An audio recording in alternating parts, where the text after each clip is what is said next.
6:45. This is the Sri Lanka Broadcasting Corporation. Here is the news edited by Lal Malavarachi and read by J. Yogaraj. First, the headlines. Another stock of AstraZeneca vaccine will arrive in the island tomorrow. Persons between 12 to 30 years of age will be vaccinated from 15th of September. Health authorities say the people should strictly adhere to COVID-19 health guidelines. President's senior advisor Lalit Veeratunga expressed confidence that the Presidential Media Centre would help to build a comprehensive new media culture. The body of the girl who died with burn injuries while in domestic service at MP Rishad Badiuddin's house will be exhumed today. News overseas: fighting escalates despite ceasefire in Ethiopia. In sports, Sri Lanka won the T20 series over India, and those are the headlines. President's senior advisor Lalit Veeratunga yesterday said that the vaccination of all citizens over 30 years will be completed by September 15th. He also said that the plans have been made to vaccinate all between ages of 18 to 30, and this will be implemented as soon as the World Health Organization recommendations are received. According to a recent report, over 90% of the vaccines have been shared among the wealthiest countries in the world, while only less than 5% of the global vaccines have been distributed among the developing countries. Therefore, the progress made by Sri Lanka is acquiring adequate vaccine stocks is a great accomplishment. Meanwhile, Minister Pavitra Vaniarachi stated that another stock of AstraZeneca vaccines is expected to arrive in Sri Lanka from Japan tomorrow. About 1.5 million jabs will arrive in this manner. However, priority will be given to those who have already received the first dose of AstraZeneca. The minister further said that 490,000 such persons and they are waiting for their second dose.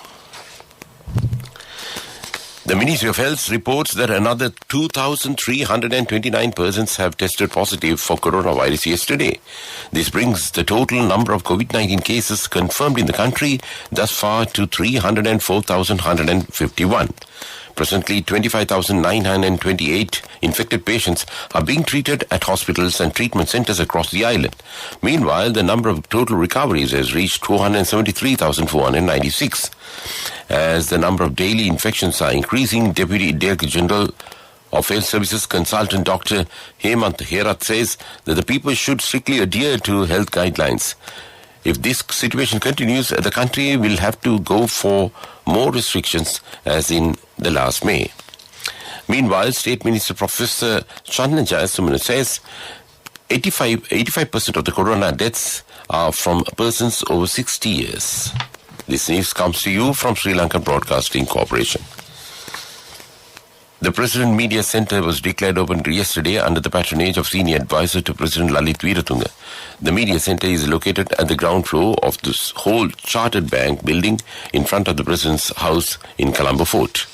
The Presidential Media Centre aims to provide accurate and efficient information to the media and to the public on the progress of the implementation of the programs to fulfill the pledges made to the people in the policy statement Vistas of Prosperity. The Media Centre is equipped with a number of facilities and it can accommodate 40 journalists at a time. President's senior advisor Lalit Veeratunga further said that he believed that the Presidential Media Centre would help to build a comprehensive new media culture that goes beyond the popular media culture. Director General of the President's Media Division Sudeva Hettiarachchi noted that it is the responsibility of all journalists to make the Presidential Media Centre a unique facility for sharing accurate information. Spokesperson to the President Kingsley Ratnayake highlighted that the Presidential Media Centre could be introduced as one of the foremost steps taken to fulfill the President's promise to provide accurate information to the public as envisioned in the National Policy Framework Vistas of Prosperity and Splendor. The body of the girl who died with burn injuries while in domestic service at Parliamentarian Rishad Badiuddin's house will be exhumed today. A team of officers of the Colombo Crime Division reported the matter to Nuwara magistrate Lushika Kumari Jayaratne yesterday. Meanwhile, information has been found on another 11 women who were in domestic services at MP Rishad Badiuddin's house. Police media spokesman Senior DIG Ajit Rohana said statements from 5 of them have been obtained. All of them are residents of Dayagama area. The intermediary has brought all 11, including underage girls, to work at Mr. Badiuddin's house. And they have been identified and they have been questioned. And that's local news. The main news story is brought to you by Siddhalepa Vedamahatmya. It has been shown an increase in number of dengue cases this year when compared to last year. Several districts in the island have been identified as dengue risk areas. There is an increase of reporting dengue cases from Colombo, Gampaha, Kalutura, Kurunagala, Kandy, Matara, Ratnapura, Kegol, Gaul and Hambantota districts. 16,497 dengue cases have been reported during the past period. 70% of the dengue cases were reported from the Western Province. The National Dengue Eradication Unit says that dengue cases would increase on the set of monsoon rain. And that was main news. The main news story was brought to you by Siddhalepa Vedamahatmya. In Watchlight, People's Bank continued the commemoration of its 60th anniversary by providing a new building and enhancing other facilities at the Rekawula Primary School in Polpitigama. The new building and the other facility improvements within the Rekawula Primary School were completed with the full support of the divisional staff at a cost of 2 million rupees. And that was Watchlight. And moving on to world news, headlines first. Fighting escalates despite ceasefire in Ethiopia. A flash flooding kills dozens in remote province in Afghanistan. Delayed Russian Nauka module joins space station. And those are the headlines. Moving on to the stories in detail. Intense fighting is being reported in Ethiopia's Ankara state, the latest sign that the war that erupted in the Tigray region in November is spreading. Federal forces as well as the Ankara regional troops were involved in fighting Tigray rebels on 3 fronts, as Ankara official told the BBC.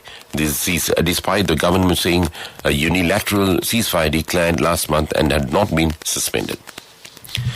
People in a remote part of eastern Afghanistan were buried under mud and debris when heavy rain brought flash floods during the night. Children and women are said to be among the victims in Kamdesh, with at least 60 people dead and dozens more missing and many more destroyed. The disaster zone is held by Taliban militants fighting the government. Russia's troubled Nauka laboratory has docked with the International Space Station ISS after an 8-day flight. The 13-meter-long 20-ton module was driven into the rear of the orbiting platform, linking up with the other major Russian segments on the ISS. Nauka should have launched in 2007, but the vessel suffered repeated slips in schedule, in part because of budget difficulties, but also because engineers encountered a raft of technical problems during the development. And that was World News. Development News is brought to you by Quality matters than price. So as an engineer, I recommend Melba RB500. It's made with virgin billets using the latest technology. Melba RB500, number 1 in Sri Lanka. Truly Sri Lankan. Prime Minister Mahinda Rajapaksa declared open yesterday a surgical and kidney disease institute building at National Hospital premises. The 3-story building has been constructed as a donation from EAM Maliban Textiles Private Company. It is equipped with 13 intensive care beds. Nearly 300 million rupees have been spent to construct the building. The chairman of the Maliban Textiles Private Company, Ilyas Abdul Karim, was also present at this occasion. Development Department News was brought to you by Quality matters than price. So as an engineer, I recommend Melba RB500. It's made with virgin billets using the latest technology. Melba RB500. Number 1 in Sri Lanka. Truly Sri Lankan. In sports, Sri Lanka cruised to a maiden T20 series victory over India, winning the third and final encounter by 7 wickets at the R. Premadasa Stadium in Colombo yesterday. Sri Lanka's victory had a great amount of significance as they recorded a T20 series win after 5 unsuccessful attempts and also brought an end to India's 8 series winning streak in this format. But it was a man of the match, Asaranga, who stole the limelight by returning outstanding figures of 4 wickets for just 9 runs from his quota of 4 overs as India struggled to reach 81 for 8, having elected to bat first. And that was sports news. Contributory deposit of 1,000 rupees from NSB when your child enters grade 1. Open a Hapan Children's Service account for your kid today. Higher interest. Conditions apply. Business News. Sponsored by National Savings Bank. The safest place for your money. The Commercial Bank of Ceylon has once again been recognized as the strongest bank brand in the country in 2021 by Brand Finance, one of the world's leading independent brand valuation consultancies.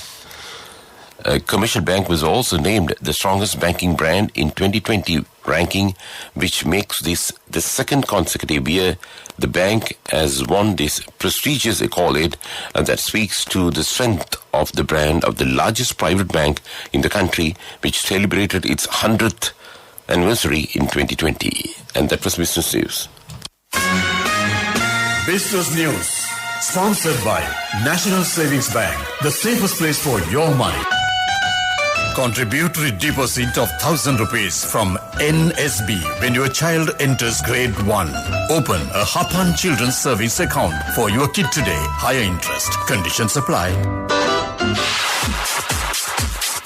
Economic news. Courtesy of I bought my daughter a laptop for her work by managing my finances. Whatever the expenses may be, I can't afford to miss out on life's special moments like her birthday or our anniversary. So you need to invest to make your family's future flourish. Saving money isn't easy when you have responsibilities. That's why we promise to give you the best returns and guarantee on your investment. LOLC Finance Fixed Deposits. Maximize your savings. LOLC Finance PLC, incorporated on the 13th of December 2001, is rated SLA stable by ICRA Lanka Limited and is licensed by the Monetary Board of the Central Bank of Sri Lanka under the Finance Business Act number 42 of 2011. The Ministry of Finance says a formal integrated approach will be developed to identify and promote investment opportunities in nationally focused sectors. A special discussion on the preparation of this program was held recently at the Ministry of Finance under the patronage of the Minister of Finance, Basil Rajapaksa. Under this program, areas such as fisheries and pharmaceuticals, where investment opportunities are currently plentiful, as well as the various areas that can attract investment, will be identified quickly, and the environment will be created for the implementation of those projects. Saving money isn't easy when you have responsibility. That's why we promise to give you the best returns and guarantee on your investment. LOLC Finance Fixed Deposits. Maximize your savings. LOLC Finance PLC, incorporated on the 13th of December 2001, is rated SLA stable by ICRA Lanka Limited and is licensed by the Monetary Board of the Central Bank of Sri Lanka under the Finance Business Act number 42 of 2011. Weather report was sponsored by Dialogue, in partnership with the Ministry of Education, introduces Nanasa, a trilingual educational mobile app with video-based lessons for grade 1 to A-levels. Now your child can study with ease on your mobile with no subscription fee. The Met Department says that a few showers will occur in Sabaragamuwa, Western, Central and Northwestern provinces and in Galle and Mathura districts. Mainly fair weather will prevail elsewhere in the island. Fairly strong winds up to 40 to 50 kilometers per hour can be expected in the western slope of Central Hills, North Central and Northwestern provinces and in Hambantota and Trincomalee districts. Weather report was sponsored by Dialogue, in partnership with the Ministry of Education, introduces Nanasa, a trilingual educational mobile app with video-based lessons for grade 1 to A-levels. Now your child can study with ease on your mobile with no subscription fee. Before we wind up this news broadcast, let's look at the main points once again. Another stock of AstraZeneca vaccine will arrive in the island tomorrow. Persons between 12 to 30 years of age will be vaccinated from 15th of September. Health authorities say that people should strictly adhere to COVID-19 health guidelines. President's senior advisor Lalit Veeratunga expressed confidence that the Presidential Media Centre would help to build a comprehensive new media culture. The body of the girl who died with burn injuries while in domestic service at Parliamentarian Rishad Badiuddin's house will be exhumed today. Fighting escalates despite ceasefire in Ethiopia. In sports, Sri Lanka won the T20 series over India. And with that, we conclude this morning news broadcast of Sri Lanka Broadcasting Corporation.